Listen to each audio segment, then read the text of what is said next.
Chapter निकाल लें 20।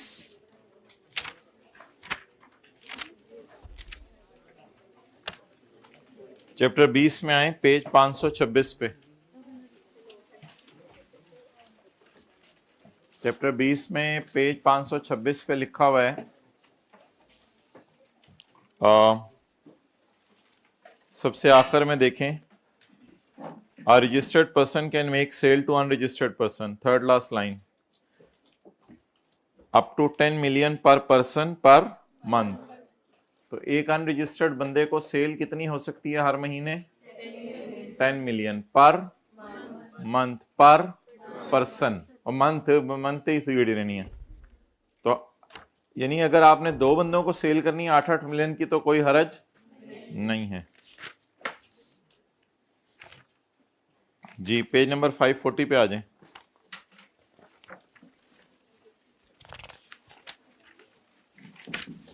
पहले जरा 544 पे आए।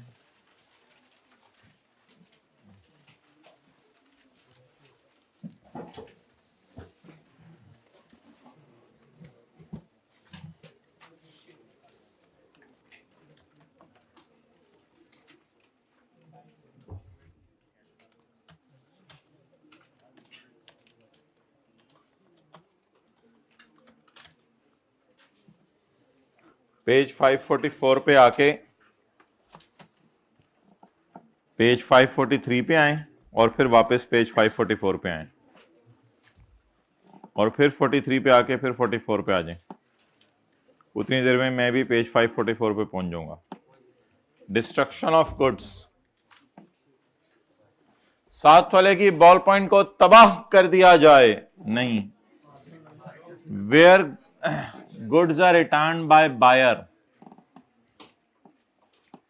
Where goods are return, where goods are return by Honda, where tyres are returned by Honda because these are unfit for consumption। Honda ने कहा टायर पे बैठते हैं तो टायर ही बैठ जाता है। And are to be destroyed by seller, तो जनरल टायर ने कहा कोई मसला नहीं, इस टायर को तबाह कर दिया जाए। तो द जनरल टायर शैल तबाह the tyre after obtaining permission from Abu. कौमी को फोन लगाएंगे, कौमी को कहेंगे कौमी टायर तोड़ना, कौमी कहेगा तोड़ो नहीं, कौमी कहेगा मैं अपना एक बंदा भेज रहा हूं। द गुड्स विल बी, उसे चीजें तोड़ने का मजा आता है। The goods will be destroyed under the supervision of an inland revenue officer not below the rank of, कम से कम असिस्टेंट कमिश्नर के लेवल का बंदा आएगा, उसकी मौजूदगी में आप चीजों को ठा करेंगे। आ जाके आपको फायदा यह मिलेगा इसका कि input shall not be allowed.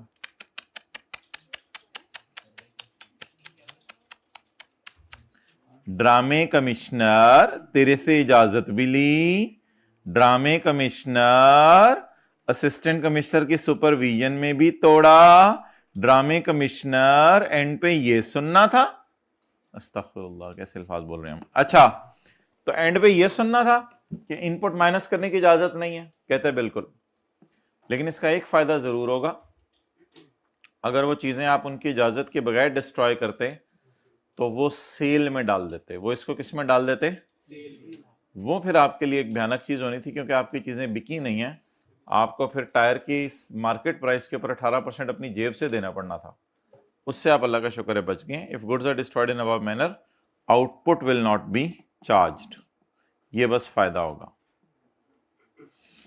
अगर चीजें आप ऊपर वाले मैनर में डिस्ट्रॉय नहीं करते तो आउटपुट, ऊपर वाले मैनर में डिस्ट्रॉय कर देते हैं तो output shall not be charge, ये फायदा जरूर होगा। लेकिन एक बात अपनी जगह कि डिस्ट्रॉयड चीजों का इनपुट क्या हो जाएगा? डेड हो जाएगा। कल किस चीज का पेपर है आपका? R1 का। माशाल्लाह उसकी तैयारी तो आपने कल कर ली है। आज इंशाल्लाह 1:50 पे जो है वो मिलेंगे हम। Only for 30 minutes. I need your precious time. I know it is your precious time. I need your precious. क्या तू क्यों क्या तो फिर जो ओ, मैंने कहा था टेक्स्ट आर्ट टू इकट्ठे लो, क्लास के बाद ना मिलना। ओके वो कोई नहीं, वो छोटा सा है, 2 घंटे का बनाया है, वो कोई मसला नहीं।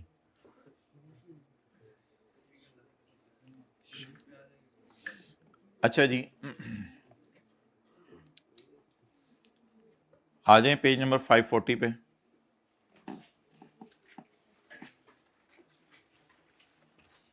हाइब्रिड में लेट आने पे मुबारक हो बिल्कुल। बोलें, where a registered person has made a sale to another unregistered and the buyer has return the goods. अच्छा जरा सोच के बताएं, बायर अपनी किताबों में अब लाइबिलिटी कम करेगा ना, क्योंकि चीजें वापस कर है, तो लाइबिलिटी कम करने के लिए क्रेडिटर को क्या किया जाता है? तो बोले, buyer shall issue a debit note where goods are sold to an unregistered person and those are returned by unregistered person। अब अनरजिस्टर्ड बंदे पे कोई लोड ना डालें, अब डॉलेंस पे लोड डालें। द सेलर रिसीवेबल कम करेगा ना अपना, तो रिसीवेबल कम करने से डेटर क्रेडिट होता है। The seller shall issue a credit note where for any valid reason the VOS or sales tax has increased, the seller shall increase receivable, yani shall issue a debit note, and if VOS is decreased तो फिर debtor credit करेगा ना, तो seller shall issue a credit note in response, ऐसे दोनों response याद आ गया, and in response buyer shall issue a debit note। और सारे केसेस में ओरिजिनल कॉपी अगले बंदे के पास चली जाएगी, यानी मिसाल के तौर पे ये फ़हीम वाला सिनेरियो है, तो इसमें original copy my dear Faheem वाले के पास, फ़हीम के पास चली जाएगी अनरजिस्टर्ड बंदे के पास, और डुप्लीकेट हमारे पास रह जाएगी। इसमें ओरिजिनल कॉपी जो है वो डॉलेंस के पास चली जाएगी, क्योंकि नोट हम बना के दे रहे हैं ना, तो ओरिजिनल कॉपी इधर रह जाएगी।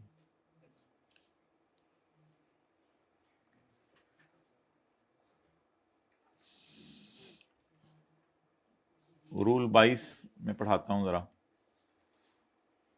जरा रूल 25 कर लें। 25 पता ना, 25। अच्छा, जो बंदा सिर्फ गाड़ियां बेच रहा है, क्या वो वर्किंग टू में टैक्सेबल एग्जेम्प्ट और जीरो रेट सेल करेगा, या फर्ज करे टैक्सेबल सेल ही करेगा? सिर्फ टैक्सेबल सेल ही करेगा, एग्जेम्प्ट सेल वो करने रहा। तो input paid on raw material पे ही इनपुट पे होता है ना, या फिनिश गुड पे या मशीन पे। Input paid on raw material purchased for only taxable supplies. Toyota Corolla वाले सिर्फ गाड़ियां बेच रहे हैं, सिर्फ क्या कर रहे हैं? गाड़ियां बेच रहे हैं, तो इनका इनपुट अल्हम्दुलिल्लाह क्या होगा? एडमिसेबल। अब फिक्रा वही, input paid on raw material purchased for only exempt cell.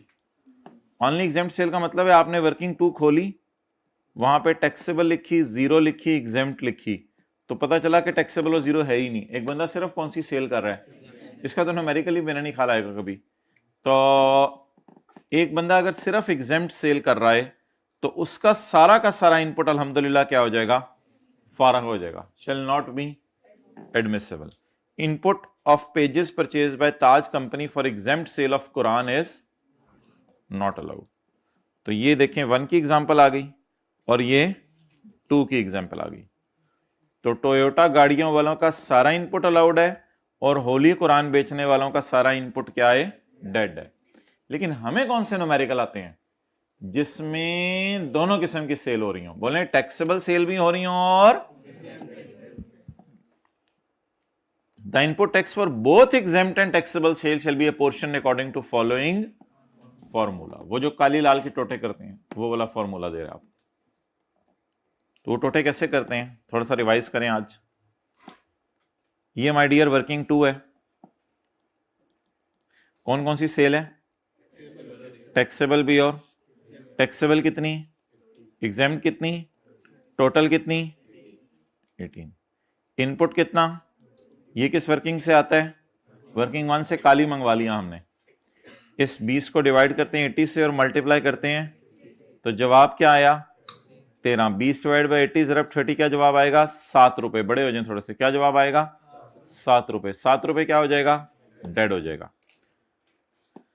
Hybrid में लेट आने पर साथ वाले को डिस्टर्ब करने की बजाय खुद खड़े रहना बेहतर होता है। अच्छा, आज ना इसका नाम सुने, इसका नाम है कॉमन इनपुट, और ये कॉमन इनपुट का वो टूटा हुआ हिस्सा है जिसको फेस पे जाके टैक्स माफ करना है। तो ये फर्क है भाई, ये दो लफ्ज आज याद कर लें।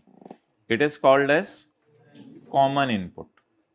ये कॉमन इनपुट का वो टूटा हुआ हिस्सा है जिसको फेस पे जाकर टैक्स क्रेडिट देना है। और आपको याद है, फेस पे जाते हैं, आउटपुट में से माइनस करते हैं।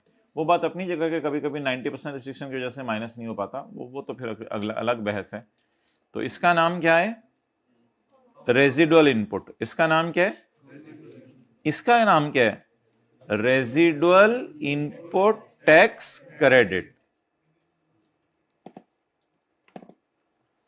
अच्छा बताएं, ये जो 13 है ये कैसे निकला है?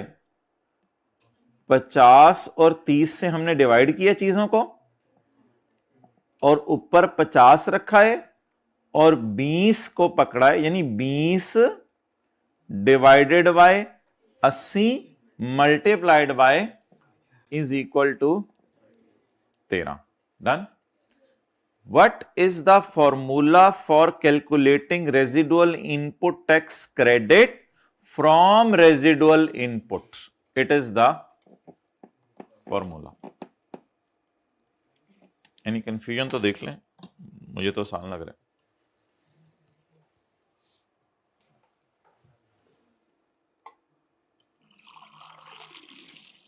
आप पानी का डलना देख रहे थे, इट मींस कंफ्यूजन कोई नहीं थी, आपको वो समझ आ गया हुआ था।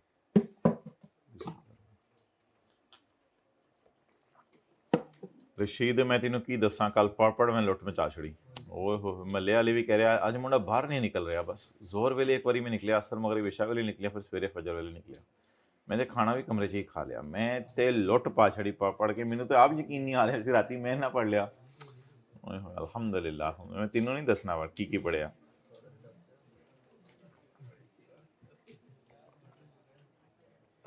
That was really an awesome weekend.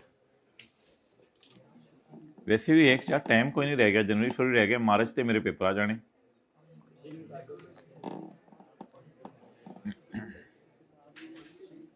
मेरा लास्ट सीन देखो भी फ्राइडे का आ रहा है, सैटरडे संडे तो मैं चुप ही नहीं रखा मोबाइल। अच्छा जी भाई, माय डियर, ये सक्सेस स्टोरीज तो चलती रहेंगी, हम अपनी तरफ आते हैं। Residual input tax credit on taxable sale. बोलें, residual input tax credit on shall be calculated as follows: 20 divided by 80 multiplied by 50। बोलें, residual input tax credit, बोल दें, बोलने में तो पैसे नहीं लगते। residual input tax credit on taxable sale shall be calculated as follows। अच्छा, ये मसला किन के लिए है? ये मसला किया गाड़ी वालों के लिए है। हमने एक अजीब सी अजम्पशन ली है कि ये गाड़ियां भी बेच रहे हैं और होली कुरान भी बेच रहे हैं। अजीब सी अजम्पशन ली है। द इनपुट ऑफ किया विल बी अपोर्शन्ड। तो ये सिर्फ गाड़ियां बेच रहा था, सारा अलाउड। ये सिर्फ कुरान बेच रहा था, सारा डेड। ये गाड़ियां भी बेच रहा है, कुरान भी बेच रहा है। तो इसका न्यूमेरिकल कैसे सॉल्व होगा? The input of for both exempt and for both exempt and shall be apportioned according to following formula। हाँ जी भाई, इनपुट टैक्स रेट कितना है अभी न्यूमेरिकल में? 13। ये कैसे निकला है? 20 को डिवाइड किया है 50 और 30 से, और मल्टीप्लाई किससे किया है? 50। और ऑब्वियसली अगर ये फॉर्मूला आपने गलत लगाया तो आपको इसकी क्या दी जाएगी? सजा दी जाएगी। अच्छा, ये जो हाइब्रिड में बातें करते हुए हम इस कॉन्सेप्ट की तरफ आगे बढ़ते हैं। ये जो हर महीने अपोर्शनमेंट होती है ना, हर महीने अपोर्शनमेंट, इसको कहते हैं कच्ची। क्या कहते हैं? कच्ची। प्रोविजनल, इसको क्या कहते हैं? 12 कच्ची एडजस्टमेंट्स जब हो जाएं 12 महीने, तो फिर साल के एंड पे 12 को जमा करके एक टोटल कैलकुलेशन भी जमा करवाएं, इसका नाम होगा फाइनल कैलकुलेशन। इसका नाम क्या होगा? लेकिन हम ऑब्वियसली पेपर में आपको पता है मंथली न्यूमेरिकली सॉल्व करते हैं, इसलिए हमें कच्ची कैलकुलेशन ही सही है। ये मंथली एडजस्टमेंट, मंथली का लफ्ज आप घर में पहले पढ़ेंगे, एडजस्टमेंट का बाद में। ये मंथली एडजस्टमेंट अंदाजा है, कच्ची है, और साल के आखिर में पूरे साल की फिगर डालकर फाइनल एडजस्टमेंट करेंगे। साल के आखिर में क्या करेंगे? हाइब्रिड में नजर आ रहा है ये दूसरी रो के अंदर कोई बॉल पॉइंट इस्तेमाल नहीं हो रही। पहले नंबर पे घर में किसे पढ़ना है, दूसरे नंबर पे किसे पढ़ना है, आराम से रिलैक्स करके क्लासें हो रही हैं। तो लिख लें प्लीज 1 और 2 जहां मैं लिख रहा हूं, खुदा बॉल पॉइंट अब निकाली जा रही है। अल्लाह अकबर, अस्तगफिरुल्लाह। अच्छा जी, monthly adjustment of input shall be treated as कच्ची, shall be treated as, and at the end of financial year, और जब साल खत्म हो जाएगा, the registered बंदा shall make a पक्की एडजस्टमेंट। लेकिन इसमें क्या होगा? इसमें भी टैक्सेबल सेल होगी, इसमें भी एग्जेम्प्ट सेल होगी, लेकिन पूरे साल, मंथ की नहीं, मनत की या ईयर की।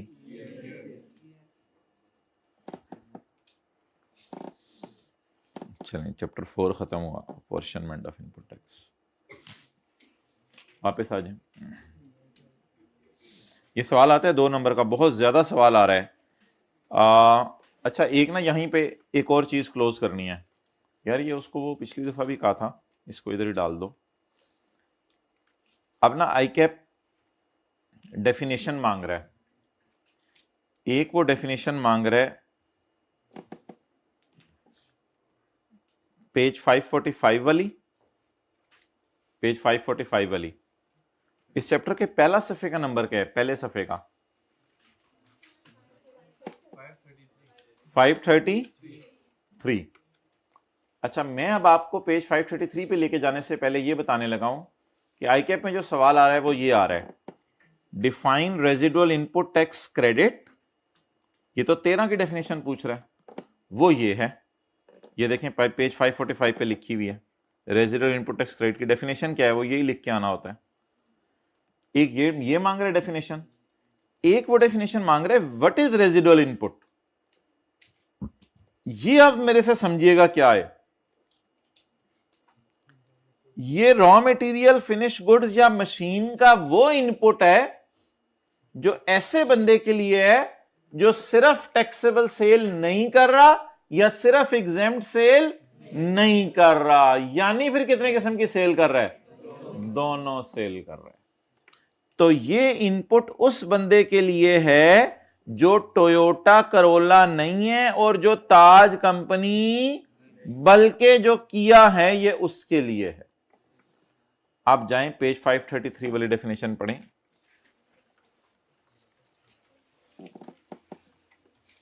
ये तस्वीर खींचो, इसको पेज 545 पर डालना है। अच्छा जी, अब माय डियर डेफिनेशन किसकी है? ये 20 रुपए थे या 13 रुपए थे? 20 रुपए के साथ लिख लेना पेज 545, फिर आपको याद नहीं रहना, ₹20 भी लिख लें।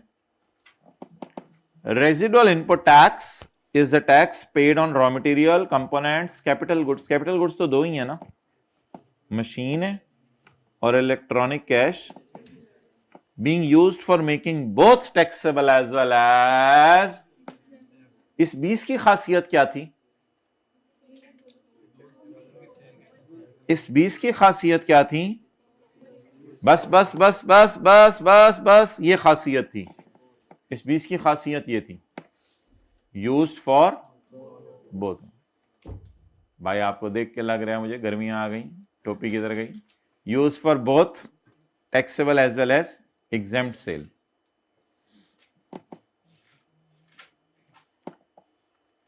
अगली लाइन का मतलब बताएं। फुल स्टॉप के बाद।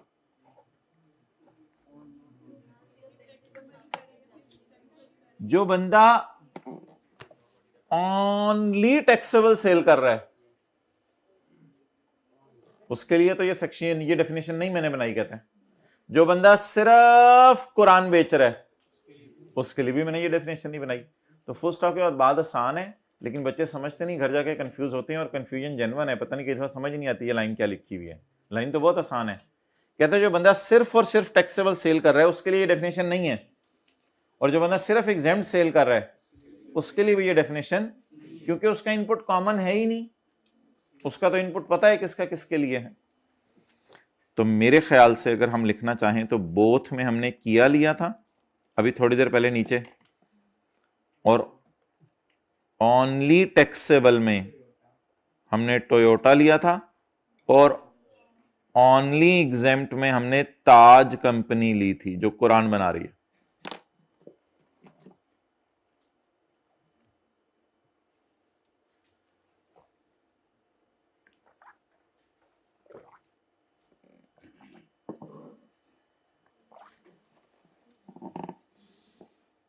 ओके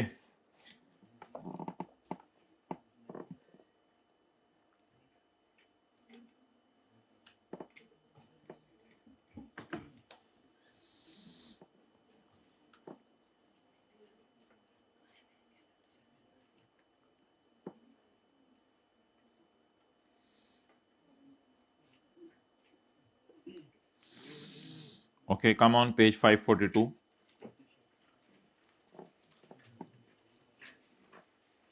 कुछ नहीं, ज्यादा इधर उधर नहीं गए आप, जब आप इन द एंड आप देखेंगे तो हमें आपको पता चलेगा कि हमने आज पेज 542, 543 और 544 और 545 किया। इन द एंड आप देखेंगे तो यही चीजें मिलेंगी, और इसमें कोई थ्योरी नहीं है, लंबी चौड़ी थ्योरी तो है ही नहीं है कि दो दो लाइनें हैं, बस मेन तो कॉन्सेप्ट है सारा। अच्छा जी, 22 में पॉइंट 1 छोड़ें, ये तो आसान सा है, फिर मैं करा दूंगा। पॉइंट 2,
लिखें जी।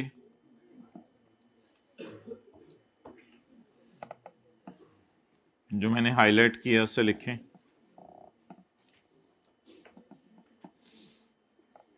भाई थोड़ी सी ना टेंशन चाहिए आज, थोड़ी सी ज्यादा, डबल एंट्रीज समझने के लिए जो की थी ना उससे थोड़ी सी ज्यादा टेंशन चाहिए आज।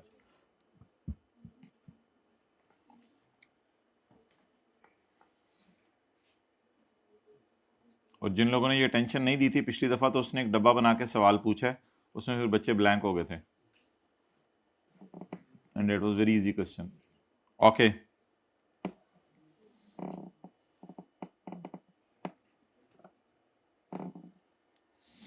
अच्छा माय डियर, किया ने चीजें खरीदी और रिकॉर्ड कर ली अप्रैल में परचेज। इसका मतलब है किया ने इनपुट रिकॉर्ड कर लिया, purchase debit, creditor credit.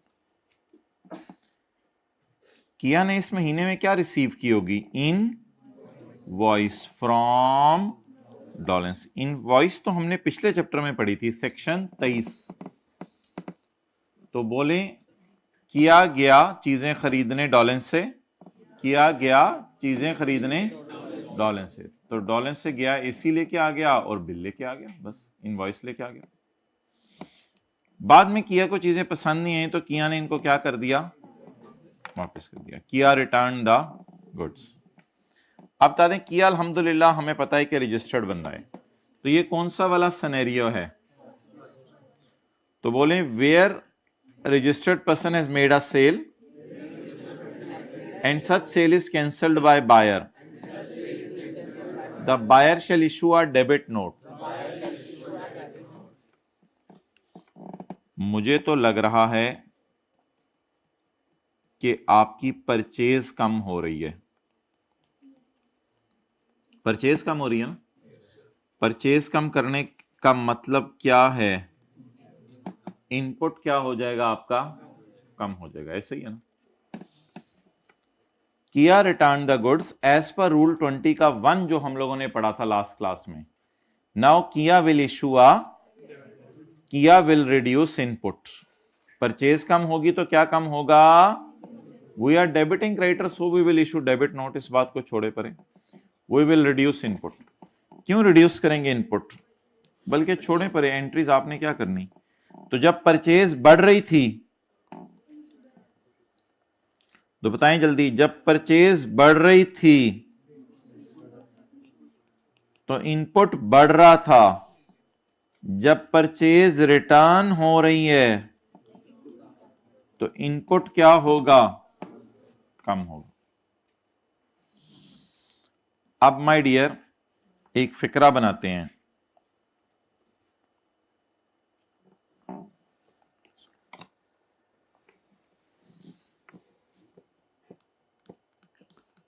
Where buyer has already recorded input, बोलें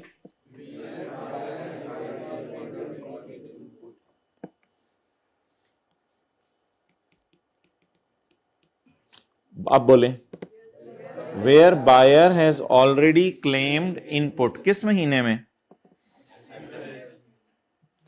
in April।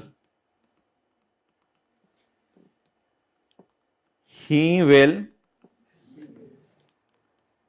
reduce the input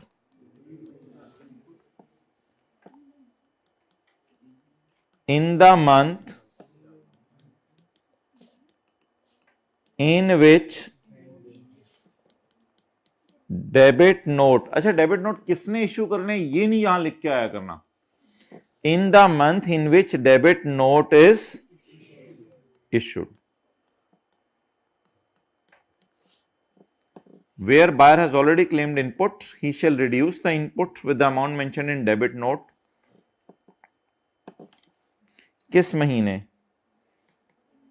In the return of the month, हमारे सवाल में in the return of the month in which note is issued। पहले जरा समझिएगा, where buyer has already claimed input, बोलें in the month of April, he will reduce the input with the amount mentioned in debit note in the return of the month in which note is issued। अच्छा, अब कहानी तो समझनी चाहिए ना। इस line से कहानी तो समझनी है कि चीजें रिटर्न हुई है। मैंने तो इस लाइन में कहीं नहीं लिखा चीजें रिटर्न हुई हैं, लेकिन कहानी ऊपर से देखें। मैंने जब चीजें परचेज की तो मैंने अपना इनपुट क्या किया? बढ़ाया। जब मैंने चीजें वापस की तो मैंने क्रेडिटर डेबिट करके परचेज क्रेडिट की, तो मैंने डेबिट नोट इशू किया। इस डेबिट नोट की वजह से मेरी परचेज कम हुई। परचेज कम होने की वजह से क्या कम हो जाएगा? परचेज बढ़ेगी, इनपुट बढ़ेगा। परचेज कम होगी, इनपुट कम होगा। अब फिक्रा जरा बनाना है। Where buyer has already claimed input, बोले he will reduce the input by the amount mentioned in debit note in the month in which the note is issued. Note करें जी।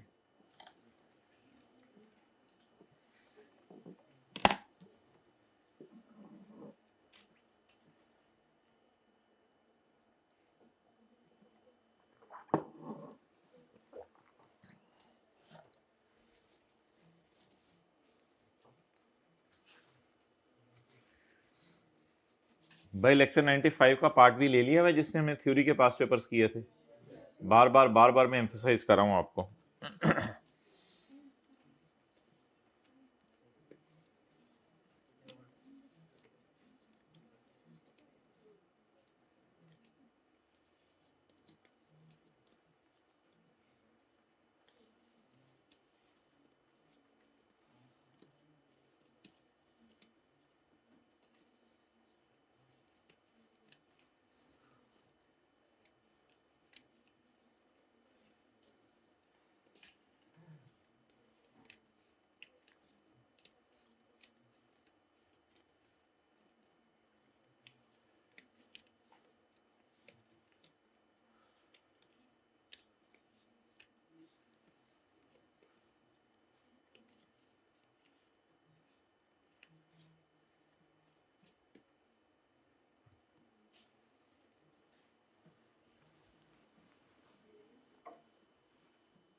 अच्छा जी, आप जरा ज़बानी याद करें, नोट कर रहे हो अभी?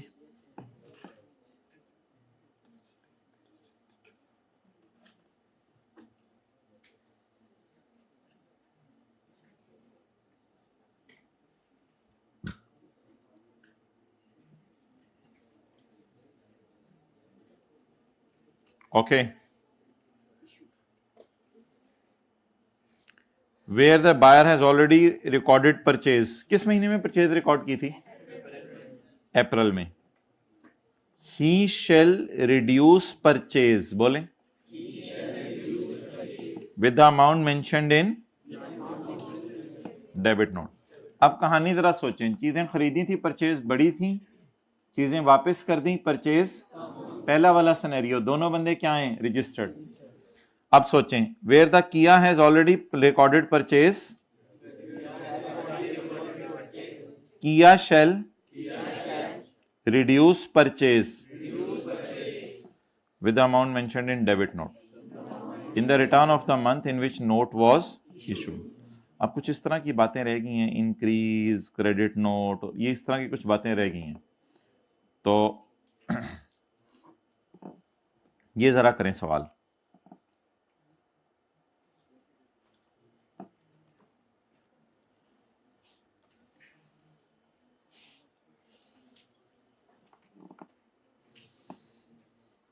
हाथ खड़ा करके बताएं कौन क्या करेगा और इससे इनपुट पे क्या फर्क पड़ेगा।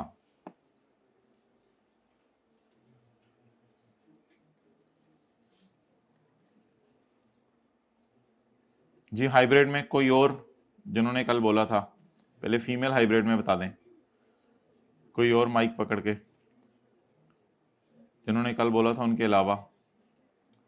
ठीक है, फिर पूरी क्लास खड़ी हो जाए, इसी तरह हिले जुलेंगे और क्या करेंगे। अच्छा ये तो बता दें कौन क्या नोट इशू करेगा।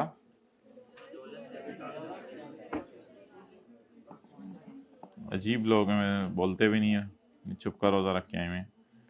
अच्छा जी, Honda purchase the goods for ₹100 and recorded purchase, तो इनपुट क्या हो गया? बढ़ गया। लेटर ऑन डॉलेंस इंक्रीज द प्राइस, बाद में डॉलेंस ने प्राइस बढ़ा दी। होंडा या किया ने चीजें खरीदी थी, होंडा किया आपको पता है, हम दोनों इंटरचेंजेबली यूज करते रहते हैं। बाद में डॉलेंस ने प्राइस बढ़ा दी। जब डॉलेंस ने प्राइस बढ़ाई तो सोचें ये कौन सा वाला सिनेरियो है, तीसरा वाला। अब डॉलेंस प्राइस बढ़ा रहा होगा, जरा सोचें, मैं नोट तो नहीं इशू करूंगा, सोचें मैं एंट्री क्या करूंगा, मेरे इनपुट पे क्या फर्क पड़ेगा। मुझे पता है मैं इधर एंट्री तो करूंगा अपनी किताबों में, लेकिन नोट इशू नहीं करूंगा, इसलिए मैंने यहां एंट्री नहीं लिखी हुई थी। एंट्री तो मैं करूंगा, एंट्री तो फहीम भी अपनी किताबों में करता है, बुक्स ऑफ अकाउंट्स तो सबने मेंटेन की होती हैं। हम तो एंट्रीज यहां उसकी किताबों में कर रहे थे जो नोट बना रहे। Try to understand. मुझे सादा सी बात बताएं यार, होंडा चीजें खरीद के आया 100 रुपए की, डॉलेंस ने कहा यार 30 रुपए महंगी हो गई हैं, तो जब चीजें खरीदी थी तो 100 रुपए पे इनपुट बढ़ाया होगा, और अब चीजें महंगी हो गई हैं तो इनपुट और बढ़ा लिया होगा। तो मुझे ये लग रहा है कि यहां भी इनपुट बढ़ेगा। अच्छा नोट बता दें कौन सा आएगा, कौन इश्यू करेगा, सेलर।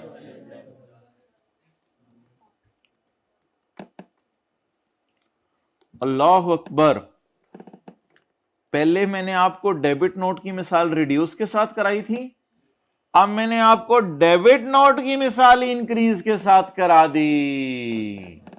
ये डेबिट नोट की मिसाल है, सिनेरियो बदल गया ना, इस सिनेरियो पहला नहीं है, दूसरा नहीं है, सिनेरियो कौन सा है, तीसरा। अब जरा बोलें,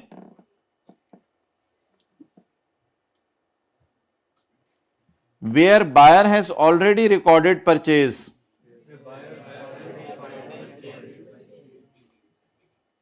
इन the month of blah blah, जो भी महीना, इन the month of blah blah, he will increase the input. Where buyer has already recorded input, he will increase the input with the amount mentioned in debit note.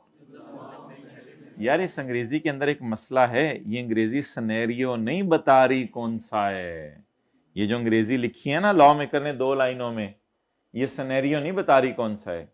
तो मुझे अभी तक याद है, इसीलिए इसके नीचे इतनी मिसालें और डब्बे डाले हुए हैं कि जब मैं अपने ज़माने में इनको याद करता था तो हम सोचते ही रहते थे ये हो क्या रहा है, कब रिड्यूस हो रहा है, कब इंक्रीज हो रहा है, कब डेबिट नोट है, कब क्रेडिट नोट है।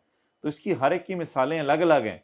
तो मैं कह रहा हूँ थोड़ी सी टेंशन दे दें, आपके लिए काम आसान है, मिसाल हुई हुई है, सिर्फ उस हुई हुई मिसाल को समझ लें। तो जिस वक्त चीज़ें परचेज की, इनपुट क्या किया, रिकॉर्ड, जब महंगी हो गई तो इनपुट और रिकॉर्ड कर लो। अब अंग्रेजी का फिक्रा बनाएं, यही वाला अंग्रेजी का फिक्रा सामने रखें, किसी तरह मैं दोनों खोलने की कोशिश करता हूं। अब फिक्रा जरा इस तरह का बनेगा, नीचे वाला नजर आ रहा है ना, थोड़ी सी चाती मारे, नीचे वाला नजर आ रहा है ना, where buyer has already claimed input, नीचे देखें पहले वाला, he will increase the input in the month in which the, यार ये तो वो अजीब फिक्रा बना है, इससे तो फिक्रा भी सही नहीं बना हुआ, आप लोगों ने बताना था, ये तो डुप्लीकेशन होगी भी है। तो इधर तो मंथ की जरूरत नहीं थी, where buyer has already claimed input in April, he will reduce the input with the amount mentioned in debit note in the month in which the note is issued. ये फिक्रा बनाना था, तो फिक्रा कुछ और बन गया भाई। अब इस फिक्रे को क्या सही करना, छोड़े परे, यहां पे फ्रेश फिक्रा बनाएं। बोलें, वेयर बायर हैज, हद होती है वैसे, अजीब अजीब अच्छे अंग्रेजी दान बैठे हुए, उन्होंने भी नहीं बताया, मैंने तो फिक्रा पढ़ के दोबारा पढ़ा ही नहीं। If a buyer has already claimed input, वो बोले if a buyer has already claimed, he shall increase input, he shall increase input with the amount, बोले बोले बोले बोले बोले, with the amount mentioned in debit note. अब बता दें किस महीने, in the month in which note is issued. तो इस फिक्रे को बेशक ऊपर वाले को घर जाके काट दीजिएगा या सही कर लीजिएगा, वो आपकी अपनी मर्जी है, मैं क्वेश्चन मार्क लगा रहा हूं। अच्छा बोलें, with amount mention in debit note in the month in which, नहीं डेबिट का दोबारा यूज करने की जरूरत नहीं, in the month in which note is issued. असल में ये वो ऊपर वाली अंग्रेजी है जो हम याद करना चाह रहे हैं, जो लिखी हुई है लॉ मेकर ने। अब ये कौन सा सिनेरियो है, इंक्रीज इनपुट वाला, ये कौन सा सिनेरियो है, और नोट कौन सा है, और थोड़ी देर पहले डिक्रीज इनपुट वाला सिनेरियो किया है, लेकिन नोट कौन सा था, डेबिट नोट। जी बोले, कौन बोल रहा था?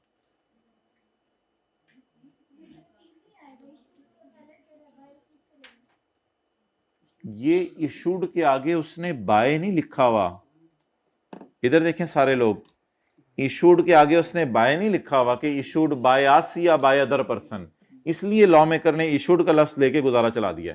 इशूड के आगे लिखा होता ना इशूड बाय अस या इशूड, वो फिर आप लोगों की बात ठीक थी कि रिसीव्ड बाय अस या इशूड बाय अस। तो इशूड का मतलब है बस किसी ने भी बना दिया, ये जरूरी नहीं मैंने बनाया। तो obviously it is issued by seller. ये देखें, it is issued by seller, लिखना है तो आप लिख लें आगे इशूड बाय सेलर अपने समझने के लिए, लेकिन मैं वहीं तक इंग्लिश लिखना चाह रहा था जहां तक उसने लिखी हुई थी लॉ में।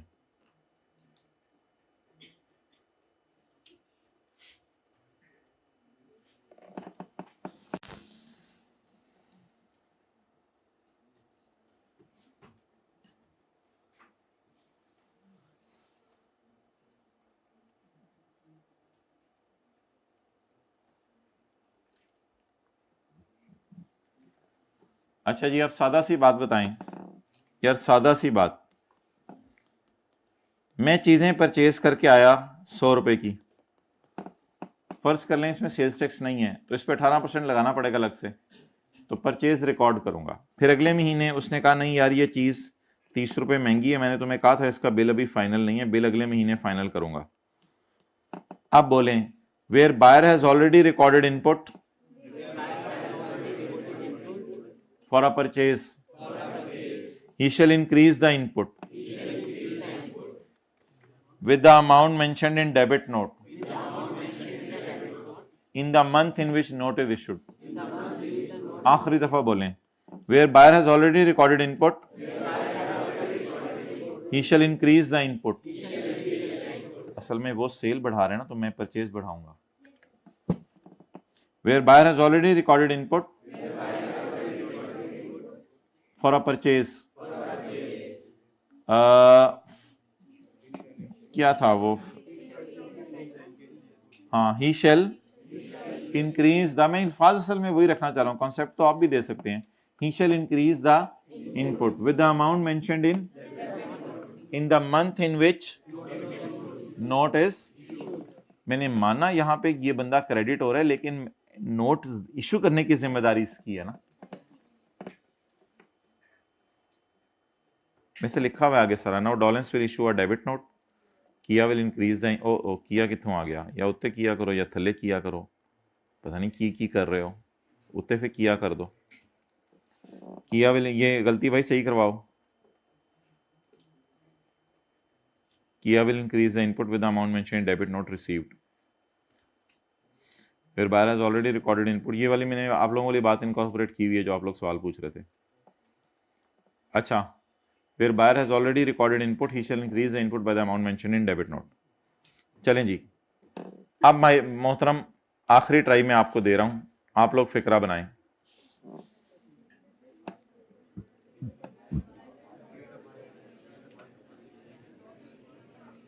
सिनेरियो देख लें,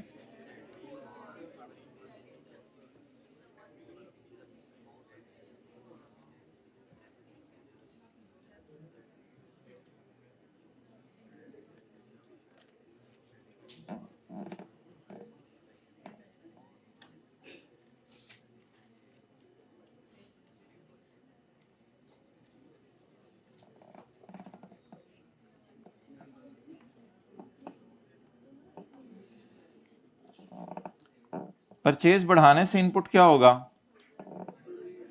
बढ़ेगा, और परचेज कम करने से इनपुट, ये नोट करें। लेकिन नोट इस तरह जज नहीं करना कि नोट कौन सा इशू करना है, नोट जाके डब्बे में देखना है, नोट जाके डब्बे में देखना है, वो जो 4 डब्बे बने हुए हैं, नोट जाके डब्बों में देखने हैं, इधर सिर्फ परचेज बढ़ाना कम करना देखना है।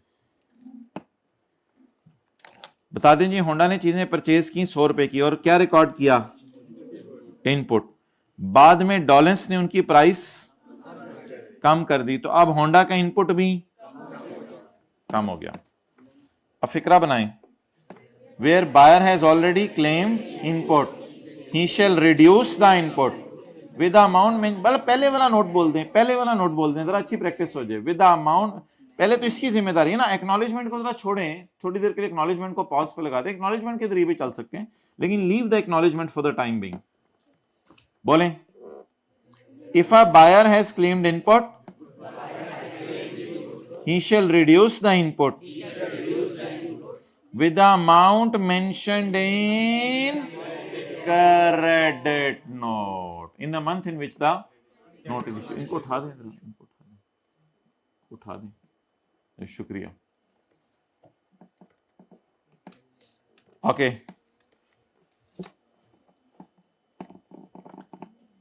No dollars will issue.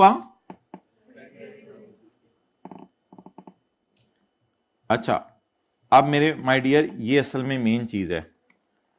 मैंने आपको ये वाला सवाल कराया है इनपुट बढ़ाने का डेबिट नोट के साथ, और मैंने आपको ये वाला सवाल कराया है इनपुट कम करने का क्रेडिट नोट के साथ। आप यही प्रैक्टिस आउटपुट पे करते हैं बजाय कि इनपुट की जान लें, ताकि प्रैक्टिस भी हो जाए और माइंड भी थोड़ा सा डाइवर्ट हो जाए। यही प्रैक्टिस सेलर के एंगल से कर लेते हैं। अभी किसके एंगल से की है? बायर के एंगल से। और ये वाली मिसाल मैंने किसकी कराई थी?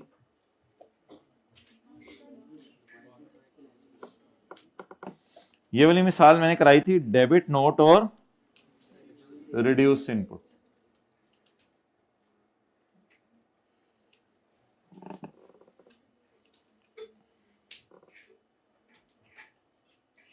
अच्छा जी,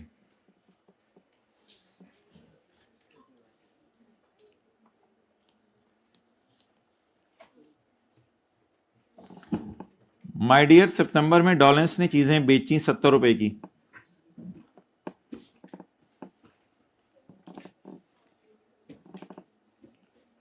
डॉलेंस ने बढ़ा दी प्राइस 40 रुपए से। अब कौन सा वाला सिनेरियो है? बोले, now Dolens will issue a debit note. बोले, debit note as per rule 21 का 1, Dolens will issue a, now Dolens will increase the, सोचें कैसे? सेल प्राइस बढ़ गई, सेल प्राइस बढ़ने से सेल बढ़ती है ना, तो अगर सेल बढ़ी तो आउटपुट बढ़ा। बोलें, where seller has already recorded a sale in the return of the month against which, month का लफ्ज बोलने की जरूरत नहीं थी, against which debit note is issued subsequently, he will increase the output by the amount mentioned in debit note। लिखें जी फिक्रा, where seller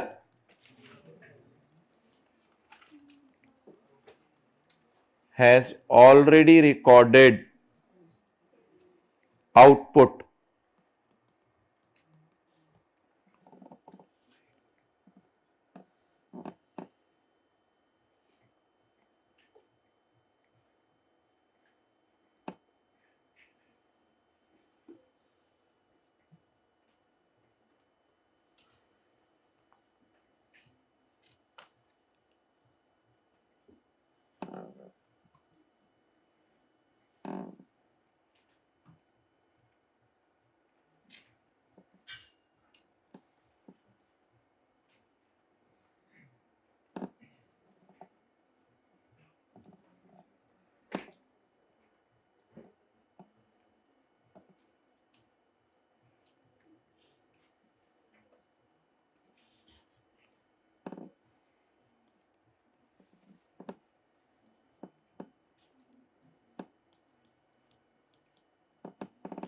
ये ना फिक्रा ज़रा इसने थोड़ा सा लंबा किया हुआ है, इसको मैंने आसान कर दिया आपके लिए। तो अभी मैं इस फिक्रे को ऊपर वाले को भी आसान करवा देता हूँ, अभी मेरे साथ नोट कर लें पहले।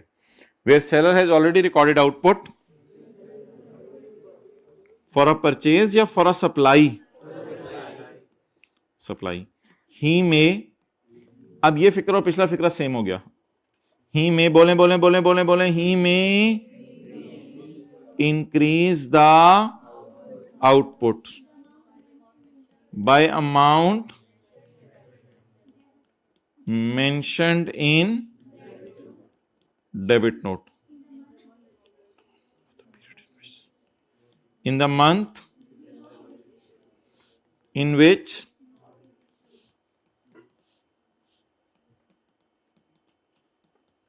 चले नोट कर लें।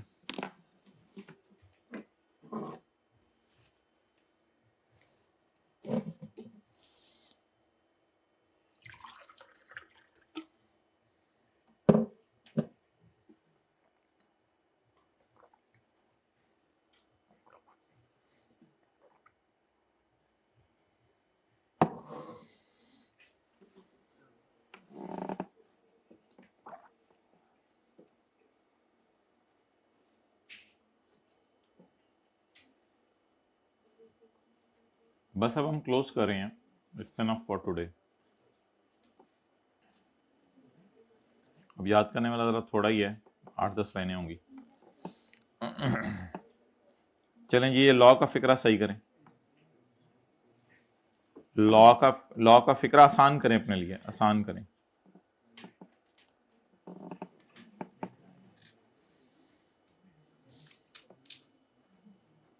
कर लो भाई आसान, आप भी लॉ का फिक्रा आसान कर लें।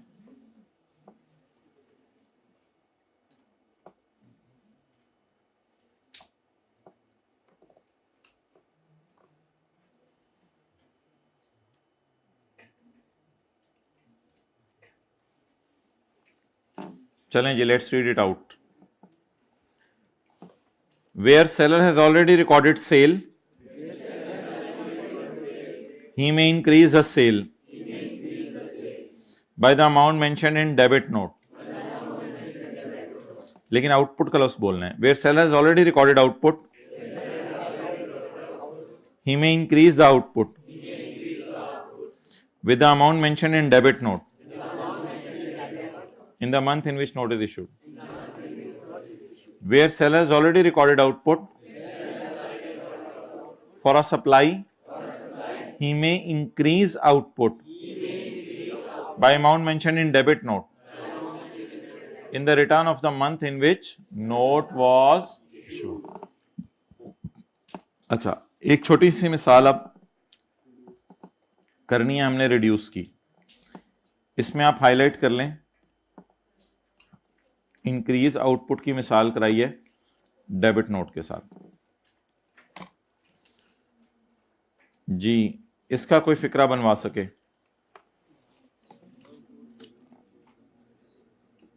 पहले सिनेरियो ढूंढ के नोट डिसाइड करें, फिर अलग बहस है कि आउटपुट बढ़ना है या कम होना है। पहला मेरा सवाल, सिनेरियो कौन सा है? सिनेरियो कौन सा है? 1 सिनेरियो। तो नोट का नाम, फोकस करें, बार बार प्रैक्टिस करें। सिनेरियो कौन सा है? 1। Well done. नोट का नाम डेबिट नोट। अब सेलर के एंगल से बताएं कि सेल बढ़ेगी या कम होगी। क्या आपने नोट का नाम पकड़ लिया था, डेबिट नोट? क्या आप इस नतीजे पे भी पहुंच गए हैं सेल क्या होनी है? पहली लाइन तो ना पढ़ा करें ना, पहली लाइन तो बेस बनाने के लिए होती है, लाइन तो असल दूसरी होती है सिनेरियो जज करने के लिए। पहली लाइन तो पुरानी कहानी होती है, आज की कहानी पढ़नी होती है। तो मेरे ख्याल से अब ये कंक्लूडिंग था। घर में जाके अब आपने जो भी सिनेरियो पढ़ना है, पहले जाके यहां नोट का नाम सोचने,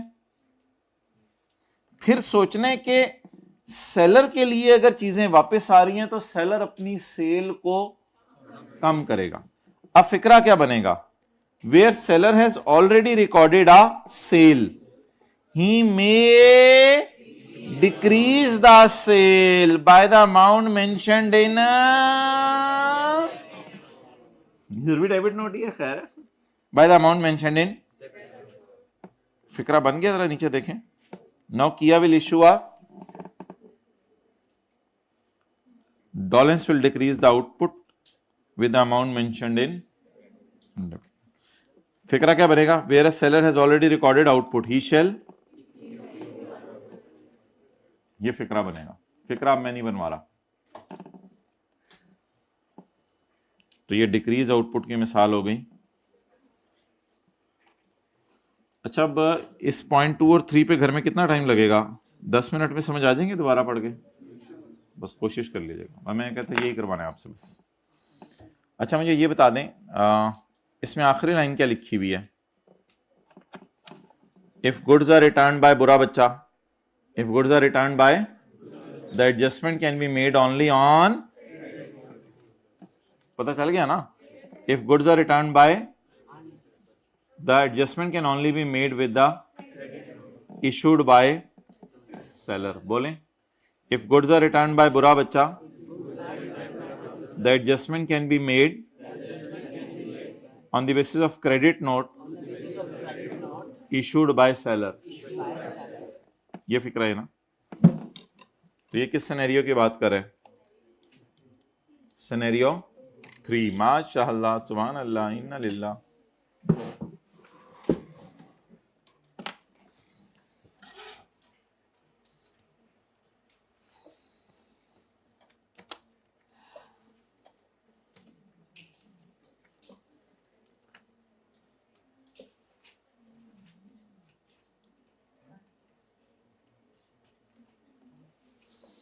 JF Associate is registered page number 551 homework के सवाल इंशाल्लाह डिस्कस करेंगे तीनों सवाल इंशाल्लाह आप 150 पे आना है आपने तीनों सवाल डिस्कस होंगे इंशाल्लाह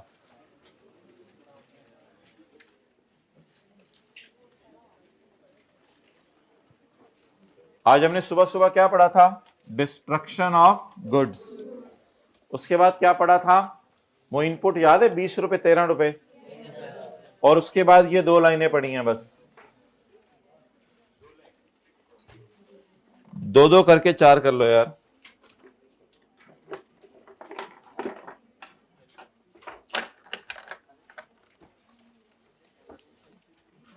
JF Associate is registered under Sales Tax Act 1990 as manufacturer following information has been gathered कहीं इंक्लूड का लफ्ज़ लिखा हुआ है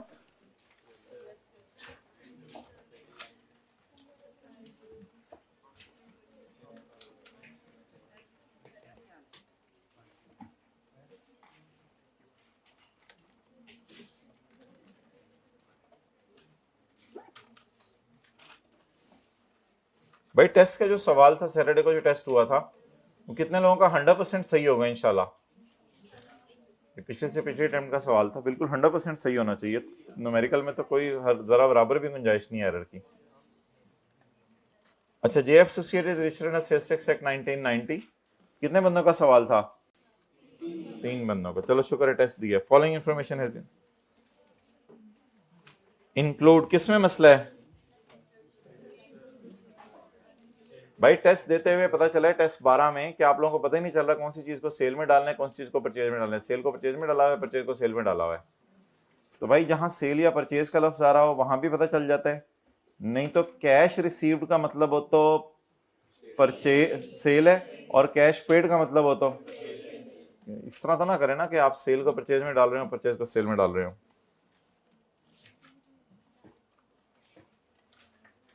इस फिगर में मसला है बस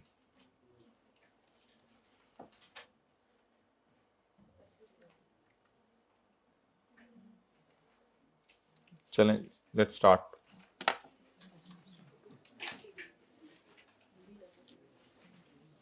वर्किंग नंबर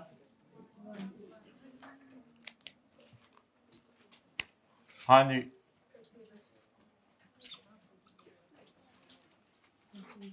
किसको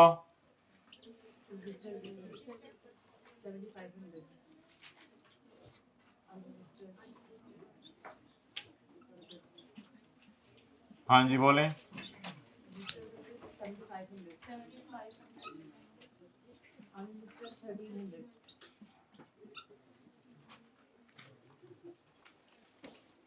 कर लें शुरू कर लें।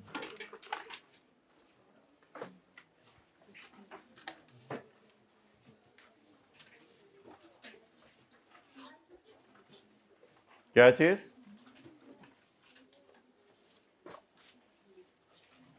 आगे चले माय डियर।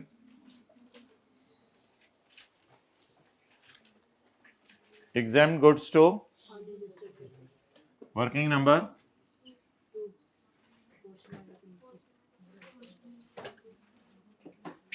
हाँ जी कौन सी? अच्छा एग्जाम गुड से फर्क नहीं पड़ता अनरजिस्टर्ड को रजिस्टर्ड को, बस एग्जाम्ट है ना।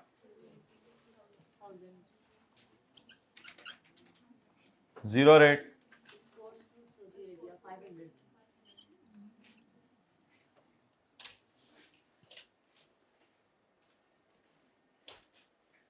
टेस्ट वाला सवाल जिसका पूरा सही ना हुआ उसको जूते पड़ेंगे 99%। हील वाले जूते अम्मी के शादी वाले दिन वाले। अच्छा जी परचेज एक 18% वाली है, एक डेड है। परचेज में तो कोई चीज नहीं पड़ी हुई नीचे, बताते ही नहीं। अब तो ये लोग बोलते ही नहीं मेरे से, पता नहीं कौन लोग हैं। परचेज रजिस्टर्ड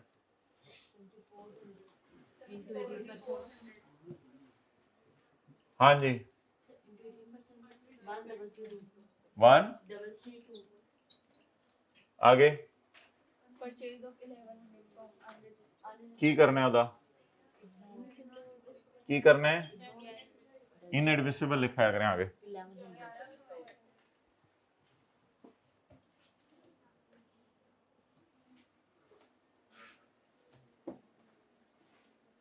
चलें जी अब आप अंगड़ाई लें, चलें आगे। सेल ऑफ टैक्स तुसी लिख लो तुसी लिखते ही रहो, छेती करो भाई।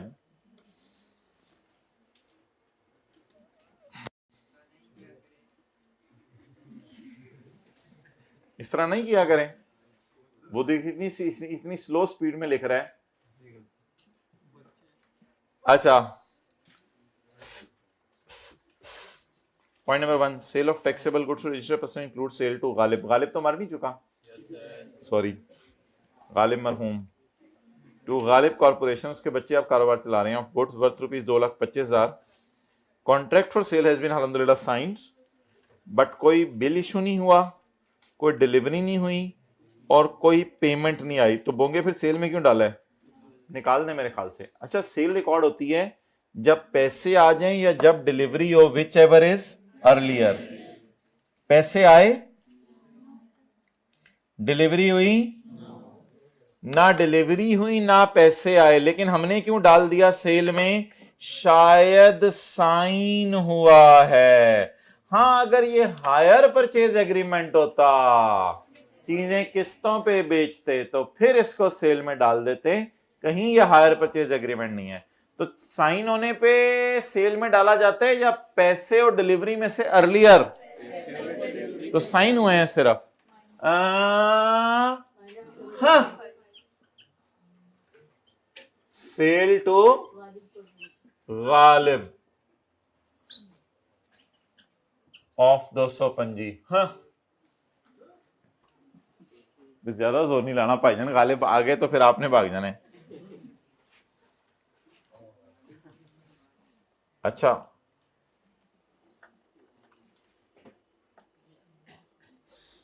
Cell of taxable goods. Homework के तीनों सवाल कितने लोगों ने किए थे? 10 मिनट के सवाल थे। Well done. बाकी जरा आ जाएं बच्चे, तीनों इकट्ठे आए, उनके साथ कुछ करते हैं। Sale of taxable goods to unregistered include sale to end consumer. Unregistered बंदों को जो हमने सेल की है उसमें कुछ सेल, उसमें कुछ सेल एंड कंज्यूमर को कर दी है। भाई एंड कंज्यूमर अनरजिस्टर्ड तो होता है, ये मैंने भी माना तुमने भी माना कि अनरजिस्टर्ड होता है। पेज 510 पे हमने पढ़ा था कि अनरजिस्टर्ड तो होता है end consumer, but he is not liable to be registered. That's why उसके सेल को चुक के कहां पे ले जाएं, 18 पे minus sale to end consumer.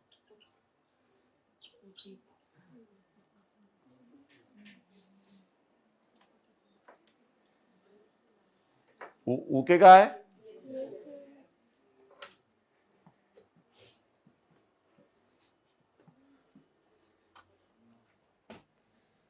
ये किसी ने को खबर बताई थी कि चुड़ैल के पांव उल्टे होते हैं, ऐसा है वैसे कभी देखी? वो उसके पांव देख रहा है, यार हद होती है यार। अच्छा, खुद बनाई हुई चीजें, खुद बनाई हुई चीजें खुद ही इस्तेमाल कर ली,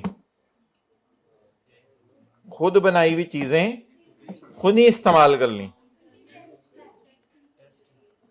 खुद टेस्टिंग पर्पस के लिए, जिस मर्जी पर्पस के लिए खुद बनाई हुई चीजें खुद इस्तेमाल कर ली।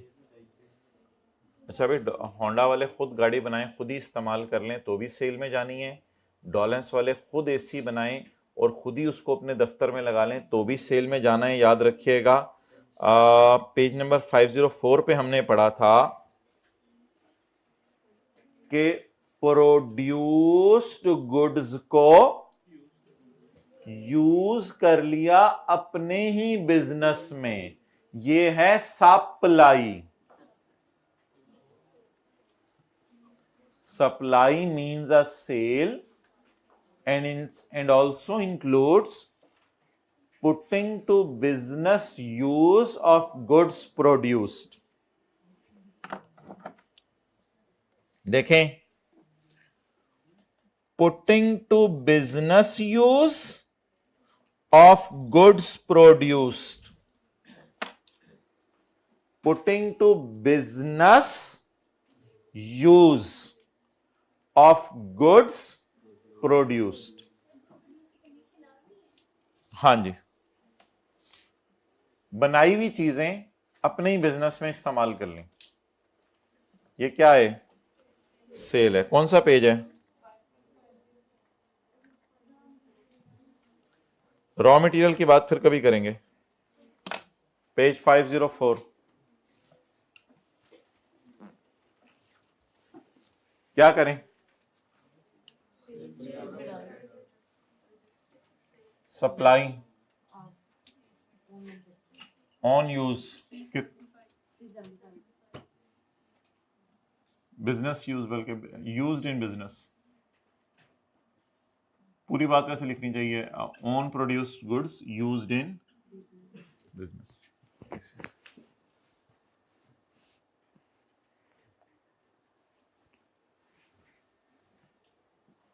चलिए दुनिया दिवस न करे वापस।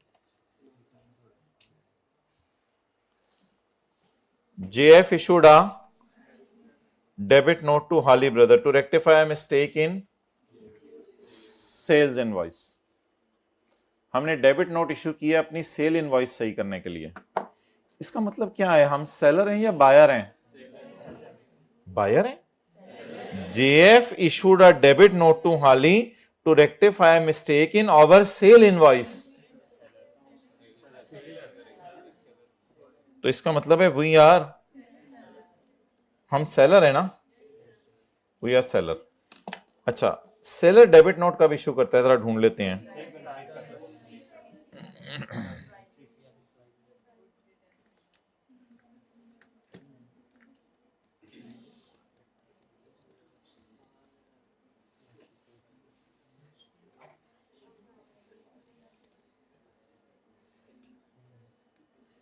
भाई इधर देखें, ये वाला डेबिट नोट तो बायर इशू करता है, ये वाला भी बायर इशू करता है, तो सेलर तो एक ही डेबिट नोट इशू करता है।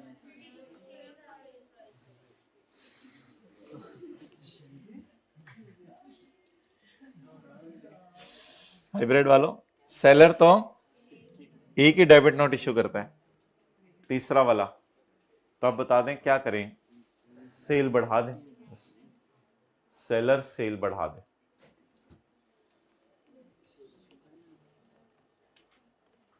दोबारा पढ़ें, वी इशूड आ, जेएफ कौन है, हम वी जेएफ हम, पता चले पूरी रात रोंदे ने, सवेरे पता चले जेएफसी।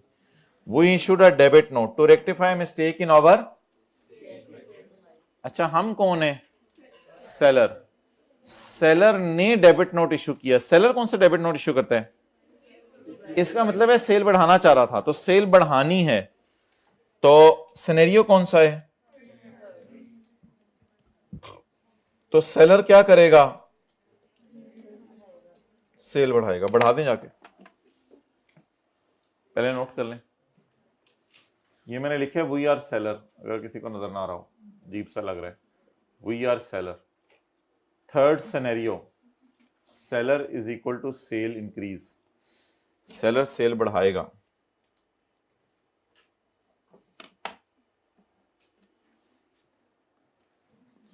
जी बोलें, डेबिट नोट, हाँ जी 35।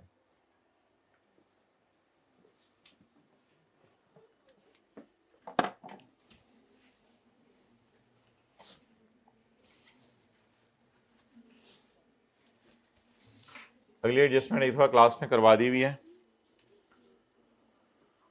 वो चीजें जो बैंक को सिक्योरिटी के तौर पे रखवाई थी, बैंक ने नीलामी में बेच दी हैं, 8 लाख की, नॉर्मली 10 लाख की बिकती हैं, तो भाई ये इसको फेयर वैल्यू पे लेके जाना बेहतर है, 10 लाख पे लेके जाएं। अच्छा ये सेल क्यों है हमारी, ये पहले सुने। आपने कोई चीज किसी को अमानत के तौर पे रखवाई हो और वो बेच दे, तो उसने तो अपना उधार रिकवर करने के लिए बेची है ना, उसकी तो सेल नहीं है, वो तो चीज उसकी थी नहीं। आपने अपना मोबाइल किसी के पास सिक्योरिटी के तौर पे रखवाया हुआ था, बाद में आपने उसके पैसे मार लिए, उसने आपका मोबाइल बेच दिया, उसके तो पैसे रिकवर हो गए, चीज तो आपकी बिकी ना, क्योंकि अमानत तो आपके पास वापस आनी थी। तो हमारी अमानत रखवाई भी अगर बैंक बेच दे, तो ये बैंक की सेल है या बैंक बेच के हमारा लोन रिकवर कर रहा है, सेल तो हमारी है। हम अपनी किताबों से इन्वेंट्री निकालेंगे, cost of sale debit inventory credit, और जो चीज बेच के पैसे आएंगे उसकी फिर एंट्री होगी लोन डेबिट सेल क्रेडिट। ये एक दफा कराई थी क्लास में, पार्ट बी में कभी, लोन डेबिट सेल क्रेडिट, यानी हमारा लोन कम हो गया और सेल बढ़ गई। तो बस सादा बात याद रखें, हमारी अमानत रखवाई हुई चीज अगर बैंक बेच दे, ये हमारी सेल है, सेल बाय ऑक्शन। जी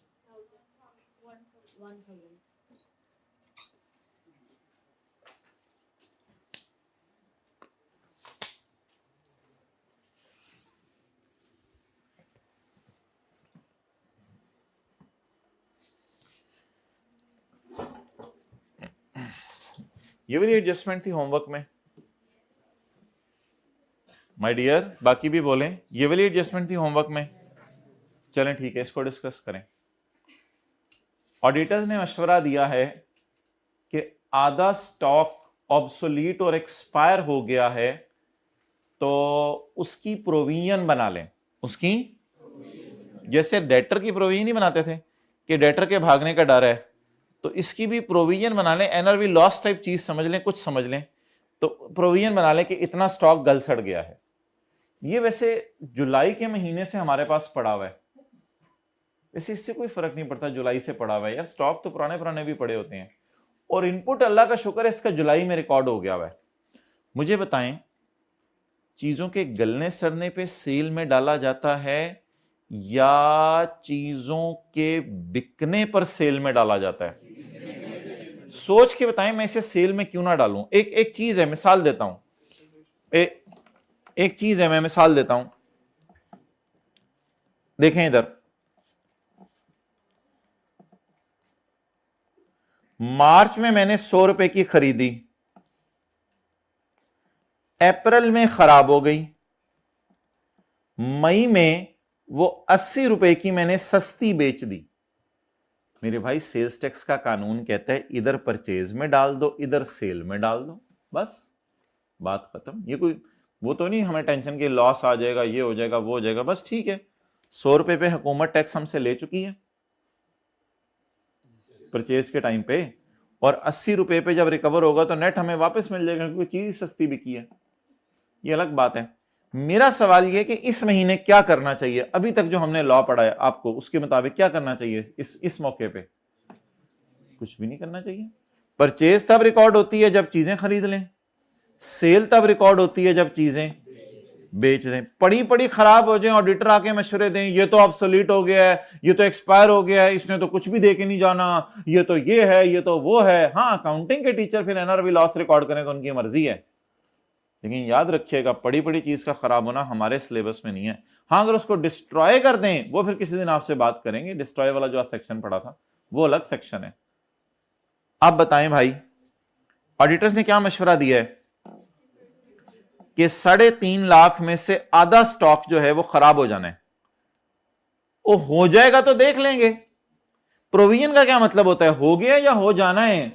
जब बेचेंगे तो इतना नुकसान आ जाना है। वैसे अल्लाह का शुक्र है ये जुलाई की चीजें पड़ी हुई हैं हमारे पास, पिछले महीने की पड़ी हुई है, और इनपुट भी रिकॉर्ड हो गया हुआ है, तो अच्छी बात है। पूरा सिनेरियो क्या बना? जुलाई में इनको क्या किया था? सवाल कह रहे हैं। हमारा न्यूमेरिकल कौन सा है? अगस्त में ये क्या हो गई हैं? एक्सपायर। लेकिन हो सकता है एक्सपायर भी हुई हो, कुछ ऑब्सोलीट हो गई हो, लेकिन लोग खरीद लेंगे कोई ना कोई सस्ते दामों। हो सकता है किसी की कोई एक्सपायरी हुई चीज भी किसी के काम की होती है। वो बेकरी पे आइटम्स को खराब हो जाते हैं, कोई और कहता है मैं से ये चीज बना लूंगा, ठीक है, वो तो चीज बिक जानी है। और आगे सितंबर का महीना है, मे बी यहां क्या हो जाए, वो तो मैं एज्यूम कर रहा हूं ना, मे बी आगे कभी हो जाए। मेरा सवाल है कि इस न्यूमेरिकल में क्या करना है? यहां वर्किंग 1 में डालना है और यहां वर्किंग नंबर इधर क्या करना है? अब ये सारी बहस नोट करनी है तो कर लें, मेरे ख्याल से अगर समझ आ गई है तो काफी है। पड़ा पड़ा स्टॉक खराब हो जाए और ऑडिटर कहीं इस पे प्रोविजन बना लो, तो हम पेपर में इसको कहां डाल के आएंगे? वर्किंग 3 में डैश डाल के इसे लिखाएंगे। भी मैं लिखूंगा वर्किंग 3 में डैश डाल के इसको लिखते हैं।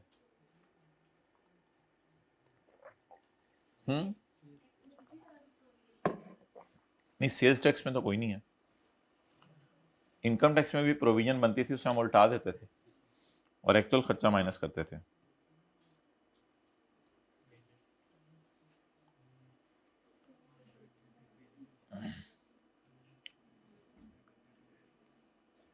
डन। बताएं जी, पड़े पड़े स्टॉक का क्या करना है?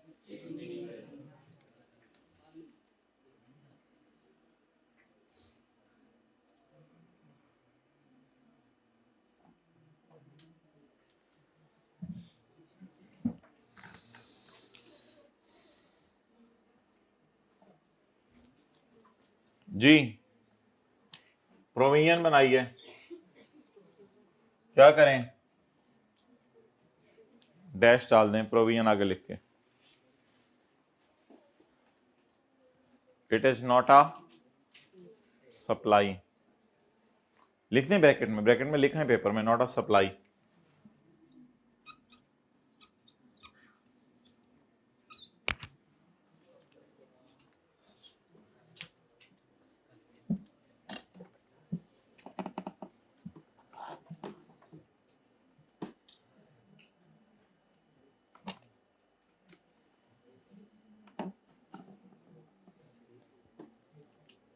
अच्छा भाई, एक दफा एक सवाल आया था, पॉइंट नंबर VII देखें। ऑन 25 अगस्त 2020 को हमने डिस्काउंट कूपन इशू किए हैं to its customer for participating in grand annual sales exhibition to held in December. असल में ना ये 4 एडजस्टमेंट्स पेपर में आ रही हैं, मैंने सारी इकट्ठी डाल दी हैं यहाँ पे। इन चारों को पेपर में इग्नोर किया करना है। अब मैं इनको एक एक की लॉजिक बता रहा हूँ आपको। इन चारों को पेपर में इग्नोर करना है। On 25 August 20 JF issued a discount coupon. अच्छा, डिस्काउंट का ना इनवॉइस पे मेंशन होना जरूरी था, याद होगा आपको, डिस्काउंट का इनवॉइस पे मेंशन होना जरूरी था। ये डिस्काउंट इनवॉइस पे मेंशन नहीं होता, क्यों? क्योंकि ये डिस्काउंट कूपन है। डिस्काउंट कूपन ये होता है कि आप ₹1,00,000 का सामान लेके दुकान से निकले, तो जब आप बाहर निकल रहे थे तो बाहर निकलते हुए स्टाफ ने पूछा आप अपना बिल दिखाएं। आपने कहा मैंने 1,00,000 से ज्यादा का सामान खरीदा है। उन्होंने कहा जी हमारा सालाना मेला है, उसमें हम आपको फ्री इनविटेशन दे रहे हैं, खाना वगैरह आके खाइएगा, ये कूपन लेके चले जाएं। तो उसकी वजह से आप 2,000 का खाना आके मुफ्त में खा लेंगे। फिर अगला कस्टमर आएगा, वो बिल ला के दिखाएगा, भाई मोबाइल ना यूज करो ना। अगला कस्टमर आएगा, वो बिल ला के दिखाएगा, उसका बिल होगा 70-80 हजार, उसे कहेंगे आप जाएं, आप कोई खाना नहीं, घर जाके खाएं। अगला कस्टमर आएगा, उसने 1,00,000 से ऊपर चीजें खरीदी होंगी, मिसाल दे रहा हूं 1,00,000, उसे कहेंगे आप तो हमारे बड़े लॉयल कस्टमर है, आपने बहुत ज्यादा चीजें खरीदनी, तो हमारा सालाना सेल मेला है, उसमें हम आपको 2,000 का खाना मुफ्त खिलाएंगे, ये डिस्काउंट कूपन ले लें। तो ये डिस्काउंट कूपन इसलिए माइनस नहीं करने होते कि नॉट मेंशन्ड ऑन बिल, ये इनवॉइस पे मेंशन नहीं होते, बल्कि ये अलग से निकलते हुए दुकानदार आपको पकड़ाता है। ये गुड्स पे डिस्काउंट तो नहीं दे रहा, डिस्काउंट कूपन दे रहे। हाँ, ये भी कह सकते हो, इसमें ये भी हो सकता है, कुछ लोग ऐसा करते हैं कि खाना वगैरह खिला देते हैं, कुछ लोग कहते हैं सालाना सेल मेले पे आना, वहां पे जो चीजें बेचेंगे वो आपको सस्ती बेच देंगे। फिलहाल जो सेल हुई है उस पर तो कोई फर्क नहीं पड़ेगा ना। फ्यूचर सेल का तो मैं क्या करूं, वो तो फ्यूचर में होगी तो इंशाल्लाह देख लेंगे, लेकिन फिलहाल जो हमने चीजें बेची हैं उनके बिल पे ये डिस्काउंट मेंशन नहीं है। नहीं, गुड्स मेड अवेलेबल कैसे की हैं, वो तो चीजें हमारे पास आई नहीं। अगर मैं उससे कहूं स्टॉक दो, वो कहेगा वो तो सालाना सेल मेला साल के एंड पे लगना है भाई, जाएं। तो मेड अवेलेबल कैसे हैं? मेड अवेलेबल का मतलब है अगले ने तैयार कर दी हैं और मैं नहीं लेने गया, अगले ने तो अभी मेला भी अरेंज नहीं किया। तो फिलहाल करंट सेल की पहले मेरे से बात कर लें, अभी की जो सेल है, क्या उस सेल में से ये डिस्काउंट माइनस होना चाहिए? नहीं, क्योंकि किस पे मेंशन नहीं है। मेरे ख्याल से तो अगली सेल में से भी माइनस नहीं होगा, जिस तरह भाई बात करें, क्योंकि उसमें भी बिल पे मेंशन नहीं होगा, अलग से कूपन बना होगा। अगर मेंशन कर दें आप बिल पे तो ठीक है, फिर माइनस कर, लेकिन फिलहाल जो अभी सेल हुई है उसको आप इग्नोर करेंगे। वैसे भी ये वन ऑफ एडजस्टमेंट एक दफा कभी आई थी, उसके बाद कभी नहीं आई, क्योंकि इंपॉर्टेंट चीज तो है नहीं। अच्छा जी,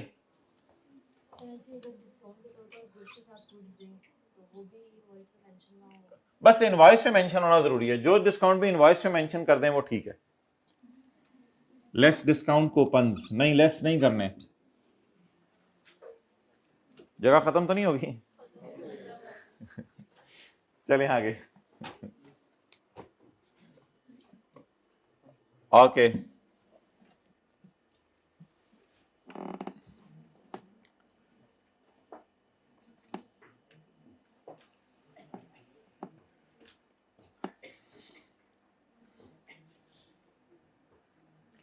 बाई सेटलमेंट डिस्काउंट तो हमेशा ही इग्नोर करना है।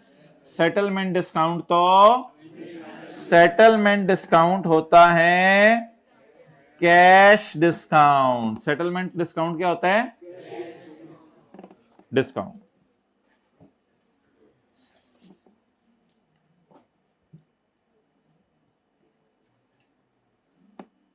अब फर्क समझें कैश डिस्काउंट और उसमें।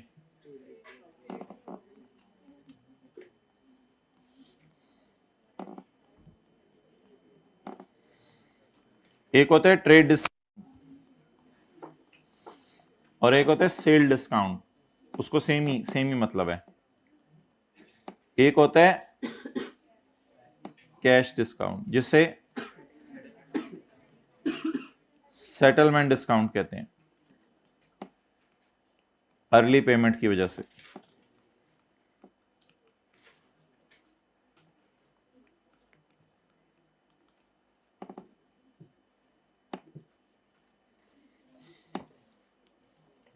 इसको तो हमने कह दिया था डिडक्ट करना है वर्किंग 1 में, वर्किंग 3 में इफ मेंशन्ड ऑन बिल और बिजनेस नॉर्म्स के मुताबिक हो, ये तो पता ही है ना। इसको नेवर डिडक्ट, इसको आपने डिडक्ट नहीं करना कभी।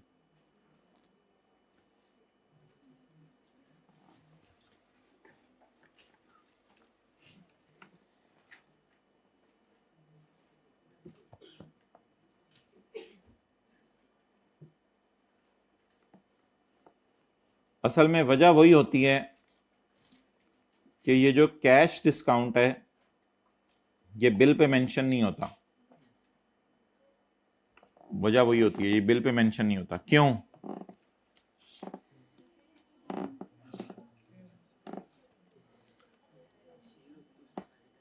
देखें इधर, ट्रेड डिस्काउंट क्या होता है? सर 100 रुपए की चीज है लेकिन आप आते रहते हैं, आपको 90 की लगा देंगे। 10 रुपए क्या है? आपको मैंने याद दी थी 100 - 10 सेल 90 पे बुक कर लें, कोई मसला नहीं। 1 जनवरी। सर आप अगले दिन ही पैसे लेके आ गए। नहीं नहीं सर ऐसा ना करें सर, इतनी जल्दी पैसे लेके आ गए। सर आप 88 दे दें, आप 88 रुपीज दे दें, परेशान ना हुआ करें, आप 88 रुपीज दे दें। आप बताएं ट्रेड डिस्काउंट कितना है? 10 रुपए।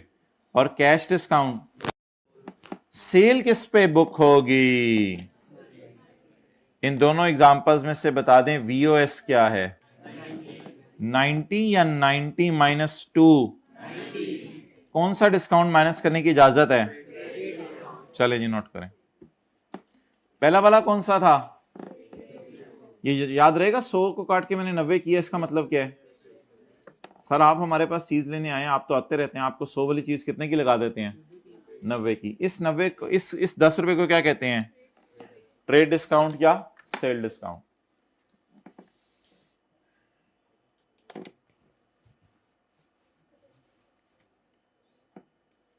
ठीक है यार, अब और तो नहीं, अब क्या करें, अब खत्म बस, कल इंशाल्लाह आगे बात करेंगे।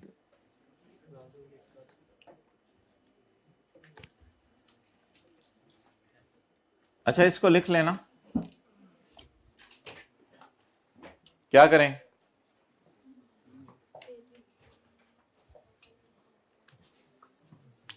चलें ठीक है, कल बात करते हैं। 1:50 पे इंशाल्लाह कोशिश करेंगे 2:05-10 तक फारिग कर दें, फारिग ही कर दें बल्कि। बहुत अच्छे बच्चे हैं आप, बहुत अच्छे बच्चे हैं माशाल्लाह, और आजकल सीरियस भी हो चुके हैं, और मुझे उम्मीद है कि सीरियसली सीरियस हुए हैं, नॉन सीरियसली सीरियस नहीं हुए।